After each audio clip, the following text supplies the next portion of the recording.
Arene. ઠીક છે, hello arene. હવે હેલો એરિન જે છે એટલે આપણા થશે ARX થઈ જશે. ઠીક છે, આનું નામકરણ કરવાનું છે. હવે આનું નામકરણ કરવા માટે જે છે તમે કરશો કે એક આપણે શું લેવાનું છે તો કે સામાન્ય નામ. ઠીક છે, તો અહીંયા તમે કહી શકો કે એરાઇલ, હેલાઇડ, આ રીતે કરી શકો.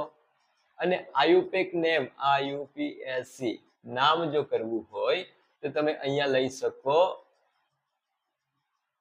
આ રીતે હેલો એરિન, કે જે એનું નામ જ છે. ઠીક છે, તો આ રીતે કરવાનું છે. હવે અહીંયા જોશો તો કે એક્ઝામ્પલ લઈએ તો કે એક એક્ઝામ્પલ આપણે લઈએ તો કે આ રીતે છે તમારી પાસે બ્રોમિન લઈએ. ઠીક છે, NCERT ના એક્ઝામ્પલ લઈએ. હવે અહીંયા જે છે જે તમારું થઈ જશે તો કે આનું સામાન્ય નામ, કોમન નેમ જે છે એ તમે કરી શકો કે આનું જે છે એરાઇલ હેલાઇડ તો બેન્ઝાઇલ બ્રોમાઇડ લઈ શકો, પરંતુ આને જનરલી સામાન્ય નામ તરીકે જેમ કે ક્લોરોબેન્ઝીન છે, બ્રોમોબેન્ઝીન છે, તો આનું નામ પણ શું બોલવામાં આવે છે તો કે એ લખાય છે તમારું બ્રોમોબેન્ઝીન લખવામાં આવે છે.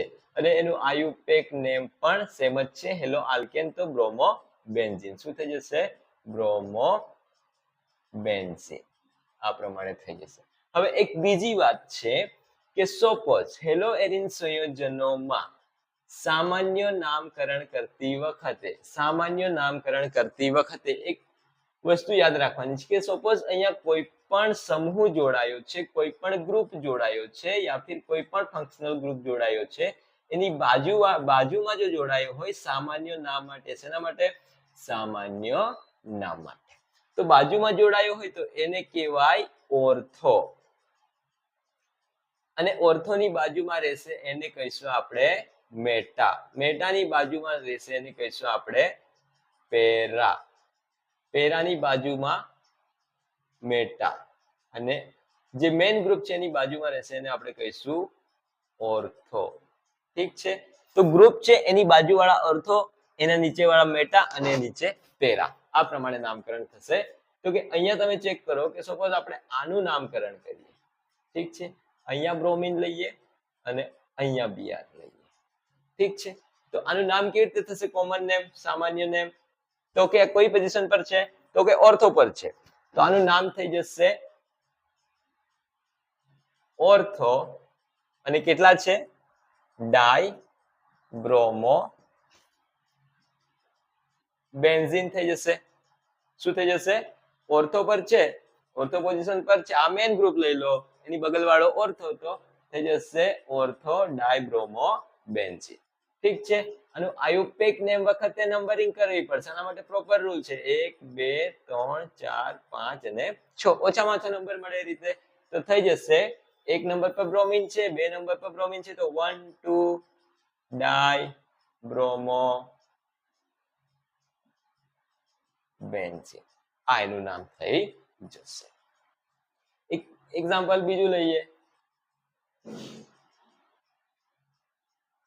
તો કે આ પ્રમાણે છે તો કે Br અને અહીંયા Br.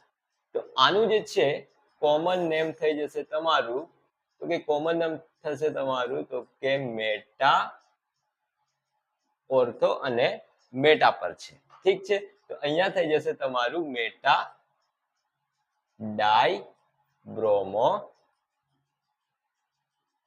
બેન્ઝીન થઈ જશે. ઠીક છે, જો આનું આયુપેક નેમ કરવું હોય તો આના નંબર આપવા પડશે, તો કે 1 2 3 4 5 અને 6. તો 1 નંબર પર છે અને બીજો 3 નંબર પર છે, તો આનું થઈ જશે 1,3 ડાઈ બ્રોમો બેન્ઝીન થઈ જશે. હવે એક એક્ઝામ્પલ જે અહીંયા આપેલું છે, ઠીક છે, આમાં NCERT માં ખાલી આનું આયુપેક નેમ આપેલું છે, કોમન નેમ આપેલું નથી. ઠીક છે, તો કે અહીંયા જે છે તમે સપોઝ આ પ્રમાણે હશે Br Br અને Br, તો આનું જો સામાન્ય નામ કરવું હોય તો આનું સામાન્ય નામ તો કે અહીંયા તમે મેટા મેટા કઈ રીતે કરી શકો? તો કે મેટા મેટા છે. ઠીક છે,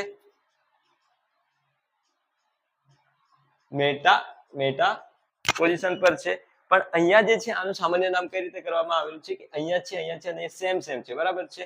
તો કે એક છોડીને એક છે, એક છોડીને એક છે, એક છોડીને એક છે. તો આનું નામ આપેલું છે સમમિત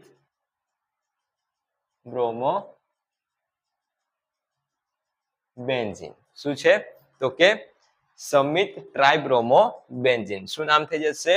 તો કે સમમિત ટ્રાઇબ્રોમો બેન્ઝીન થઈ જશે.